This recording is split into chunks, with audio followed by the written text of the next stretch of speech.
तो मत बंछै तिल तिल धन को। और फिर कह रहे हैं अन मांग्यो आगे आवेगो। आपको लगता है ये जो जीवन में मिला मांग कर मिला, करके मिला, न किए मिला न मांगे मिला, होनी होके रहे, प्रभु की इच्छा से मिला। यदि सत्य को स्वीकार कर लोगे तो जीवन जीने में सुगमता होगी, सरलता होगी, ये जीवन यात्रा सरल हो जाएगी। मैंने कहा नहीं तो बीहड़ बाट है भाई। बड़े लोग एक कहावत कहते हैं परदेश कलेश नरेशन के। नरेश माने राजा। बोले राजा भी परदेश जाए तो उसको कष्ट होता है। परदेश कलेश नरेशन के कितना भी लाभ लश्कर लेके चले पर महल जैसा सुख थोड़ी मिलता है, कहीं ना कहीं थोड़ा घना कष्ट तो राजा को भी होता है। तो कह रहे परदेश कलेश नरेशन के, जीव भी तो परदेसी है भाई।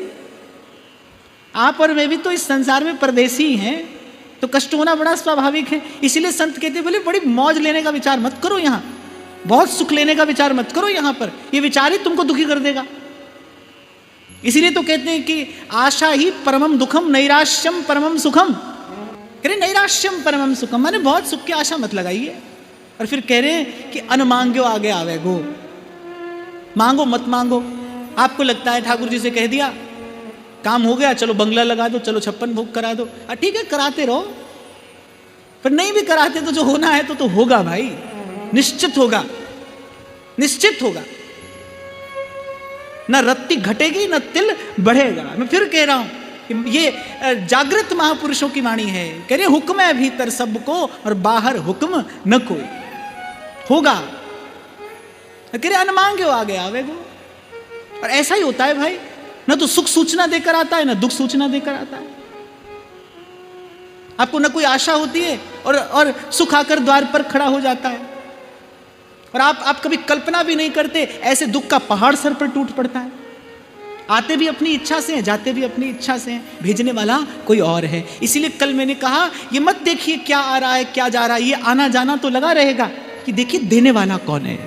प्रभु पर दृष्टि रखिए, जीवन यात्रा सरल हो जाएगी, आनंदित हो जाएंगे आप इस जीवन को जीने में। नहीं तो ये संसार कांटों की बाड़ी, उलझ उलझ मर जाना है, उलझ उलझ मर जाना है। अंतिम पंक्ति में श्री स्वामी हरिदास जी महाराज कह रहे हैं, कह श्री हरिदास मीच जो आवे, त्यों धन है आपन को। कह श्री हरिदास मीच जो आवे, त्यों धन है आपन। मीच अर्थात मृत्यु। कह रहे जैसे दो बात है, एक तो मृत्यु निश्चित है और कब आएगी ये सर्वथा अज्ञात है। मृत्यु के विषय में दो बातें हैं, निश्चित भी है और अज्ञात भी है। कब आएगी इसकी खबर किसी को नहीं, कोई नहीं जानता। ऐसे कह रहे हैं बोले धन क्या है, आएगा और निश्चित रूप से जाएगा भी। कब आएगा ये भी खबर नहीं, कब जाएगा ये भी खबर नहीं। तो कहते हैं भाई ये बड़ा अमूल्य जीवन प्रभु ने दिया है, वो वस्तु, वो अमोलक वस्तु संग्रह करिए जो खर्चे ना खूटे, चोर ना लूटे और दिन दिन बढ़त समाये। हमारे व्यास जी बड़ी सुंदर दो पंक्तियां गाते हैं, सांचो धन मेरे दीन दयाल, सांचो धन मेरे दीन दयाल, जुग जुग देत लेत नहीं निघटे, जुग जुग देत लेत नहीं निघटे, मैं पायो अजगैबी माल, मैं पायो अजगैबी। अजगैबी माने अदृश्य। व्यास जी करे अदृश्य संपत्ति मिली मुझे। देखो एक धन तो है, उसको संभालने में अपार कष्ट है, अपार कष्ट। महाराज जी बहुत बरस पहले की घटना है, किसी ने श्री जी की सेवा के निमित्त हमको बहुत आग्रह पूर्वक कुछ राशि दी और उसने बता दिया कि यही कार्य आपको कराना है। अब रात को वो धन मेरे सिरहाने रखा था जैसा विकार मुझे मन में कभी नहीं आया, वैसा विकार उस दिन मन में आया। वैसा दृश्य मैंने उस दिन स्वप्न में देखा। फिर अगले दिन मैंने वो राशि शंभू जी को दे दी। मेरे हिस्से का प्रपंच यही झेलते हैं बेचारे। मैंने वो राशि इनको दे दी। और जो घटना मेरे साथ घटी, उससे भी बुरी घटना इनके साथ में घटी। ठाकुर जी ने केवल दर्शन कराया कि भाई कितने अनर्थ हैं। कबीर तो कहते हैं कबीरा टुकड़ा ग्रस्त का और 2-2 उंगल दांत। कहते जो एक टुकड़ा वो देता है ना, फिर उसमें 2 उंगली का दांत है। कबीरा टुकड़ा ग्रस्त का और 2-2 उंगल दांत। कहते कह तो भजले राम को और नहीं तो फाड़े आंत। आपको लगता है कि आपने बड़ा उपकार कर दिया साधु को देके। आपने देकर उपकार नहीं किया भाई, उसने आपसे लेकर उपकार किया है, आप पर उपकार किया है। जो आपके पास है वो तो अनर्थ का हेतु है। आज नहीं तो कल अनर्थ कराएगा। इसीलिए मैं कई बार आपसे कहता हूं भाई, कभी कभी कोई आपसे लेकर भी आपको देता ही है। वो दिखता प्रतीत होता है कि वो आपसे ले रहा है, पर वस्तुतः वो दे रहा है आपको। उसका उपकार मानिए। तो संसार के धन की तो ये दशा है, इससे तो ये परिणाम आता है। और अनुभव कराया ठाकुर जी ने कि कोई व्यक्ति जब देता है तो उसके साथ उसके असंख्य मनोरथ होते हैं, उसकी असंख्य कामनाएं होती हैं। इसीलिए मैंने कहा कि जो वास्तविक साधु है उसके जीवन पर कभी प्रश्न चिन्ह मत लगाइए। ध्रुवदास जी ने सावधान किया है सिद्धांत विचार में। बोले उनकी नीति अनीति पर आप विचार मत करिए। उनका जीवन कैसा है वो केवल प्रभु जानते हैं। कभी कभी आपको साधु बिल्कुल विरक्त दिखाई पड़ेगा, कभी बहुत बड़ा पुरुषार्थ करता दिखाई पड़ेगा, पर ये देखिए उसमें उसका हिस्सा कितना है। यदि उसमें उसका हिस्सा नहीं है तो वो श्रेष्ठ कार्य कर रहा है, वो प्रभु का कार्य कर रहा है, वो लोक मंगल का कार्य कर रहा है। उसको प्रणाम करिए। और आदर नहीं कर सकते तो कम से कम अवहेलना अनादर तो कदापि न करिए। ये धन भी कोई काम की वस्तु है? ये तो अपार पीड़ा और अपार कष्ट का कारण है। अपार पीड़ा और अपार कष्ट का। और आप ये नहीं समझना कि मैं कई सुनी बात बोल रहा हूं। ये दुख, ये पीड़ा भोग कर मैं आपसे इतने विश्वास से कह पा रहा हूं भाई, उसमें तो अनंत अनर्थ छिपे हैं। तो व्यास जी कहते संपत्ति मुझे कैसी मिली गुरु की कृपा से, मैं पायो अजगैबी माल, अदृश्य संपत्ति, जिसे ना तो संभालने की चिंता है क्योंकि कोई ले जाएगा तो घटेगी नहीं।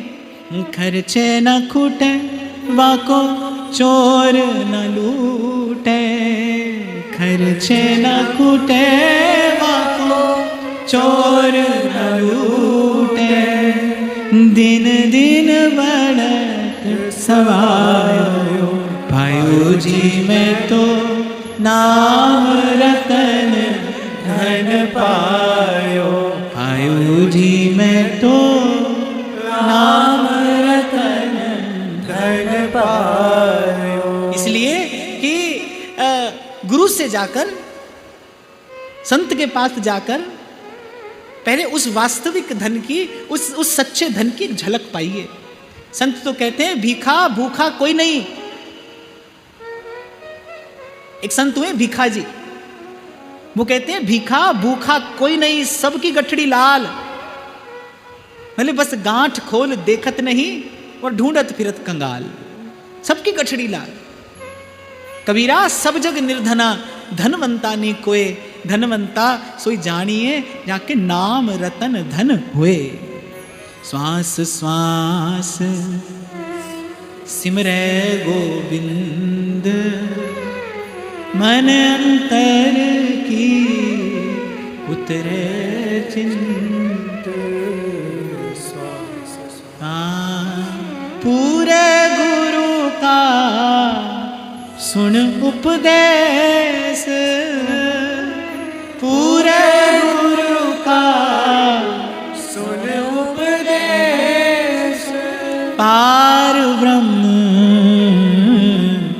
निकट कर पेख, पार ब्रह्म निकट कर पेख। पूर्ण गुरु की शरण में जाकर निकट देखिए उस सच्चिदानंद को, उस सुख स्वरूप आनंद स्वरूप प्रभु को निकट से देखिए। पार ब्रह्म निकट कर पेख। सांस सांस सिमरे गोविंद, मन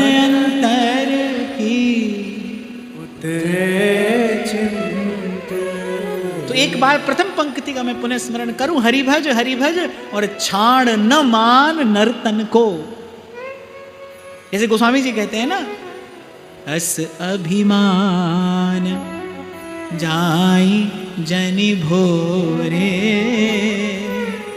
मैं सेवक रघुपति पति मोरे, मैं सेवक रघुपति पति मोरे। इस बात का मान हो कि हमें प्रभु ने अपनाया है, हम पर प्रभु की कृपा दृष्टि है। जब हाथों की ओर देखो तो मन में क्या भाव, क्या इच्छा हो कि इन हाथों से क्या प्रभु की सेवा की जाए। आपको स्मरण हो, प्रथम दिन हमने गाया था, व्यास जी कहते हैं, ये तन अब ही के कामे आयो, साधु चरण को संग कियो, जिन हरिजू को नाम लिवायो। ये तन अब ही के कामे आयो। वस्तु तो संसार में बहुत है भाई, पर कौन किसके कितना काम आता है, ये बड़ी बात है। कौन किसके कितना काम आता है। अरे मैंने तो ये दृश्य भी देखा है कि घर में माल खजाना भरा पड़ा है, निकट व्यक्ति भय चिंता और रोग से ग्रस्त पड़ा है,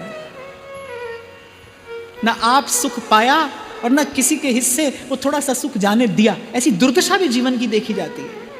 इसलिए आरंभ में जो मैंने आपको निवेदन किया कि भाई ये देखना कि आपकी इच्छा किस दिशा में आगे बढ़ रही है। बुरा मत मानना भाई, ना तो माथे तिलक सजाए कोई भक्त होता है, ना माथे तिलक सजाए कोई भक्त होता है, और ना हाथ में माला घुमाए कोई भक्त होता है। मन से प्रभु को चाहे तो भक्त होता है, और केवल प्रभु को चाहे तो भक्त है। जो प्रभु के अतिरिक्त कुछ न चाहे, जाहि न चाही कबहू कछु, तुम संग सहज सने, तुम संग सहज सने। व्यास जी कहते हैं, धन्य हाथ मेरे जिन कुंजन में हरि मंदिर छायो, और धन्य व्यास के श्री गुरु जिन सर्वोपरि रंग बतायो। तो हरि भज छाण न मान नर्तन को, और मत बंछे रे तिल तिल धन को, तिल तिल धन। ये चाहने जैसी वस्तु नहीं है, ये ना चाहने जैसी है ना पाने जैसी है। और संत कह रहे हैं भाई कम से कम उस वस्तु को तो चाहो जिसे पा सको। देखो वो कोई बहुत सूक्ष्म बुद्धि की इसमें आवश्यकता नहीं है, मोटी बुद्धि से विचार करो। आप एक ऐसी वस्तु को चाहो जिसे आप पा नहीं सकते, तो आपके इससे पीड़ा और क्लेश के अतिरिक्त क्या आएगा। आप एक ऐसी वस्तु चाहते हो जिसे आप पा ही नहीं सकते, तो आपके इससे पीड़ा और क्लेश के अतिरिक्त क्या है? कुछ भी तो नहीं। ये दुख तो आपने स्वयं मोल लिया है, ये फंदा तो आपने गले में डाला है। तो संत कह रहे हैं भाई कम से कम उस वस्तु को तो चाहो जिसे पा सकते हो। खूब चाहो संसार को। मैं तो कई बार कहता हूं, लोग घर से प्यार करते हैं, गाड़ी से प्यार करते हैं, कुर्सी से प्यार करते हैं। कभी घर से पूछो भाई तुमको कोई प्यार है हमसे? गाड़ी बंगले से पूछो कोई तुमसे प्रेम करता है? अरे उसे तो चाहो जो आपकी चाहत का, आपके प्रेम का, आपके स्नेह का, आपके भाव का किंचित उत्तर दे सके। और विचार करो कौन दे सकता है? रंच प्रेम में भक्त के हाथ बिक जाते हैं भगवान। शास्त्र तो कहता है चुल्लू भर जल के बदले प्रभु स्वयं को बेच देते हैं, बेच देते हैं। ये शब्द का प्रयोग किया गया। वेद पुराण भागवत भाखें और कियो भक्तन मन भायो, और परमानंद इंद्र को वैभव विप्र सुदामा पायो। प्रीत तो नंद नंदन सो की जय, नंद नंदन सो की। संपत्ति विपत्ति पर प्रतिपाल, संपत्ति विपत्ति पर प्रतिपाल। कृपा करे सो जी जय, वेद पुराण भागवत भाखे कियो भक्तन मन भाय। परमानंद इंद्र को वैभव विप्र सुदामा पायो।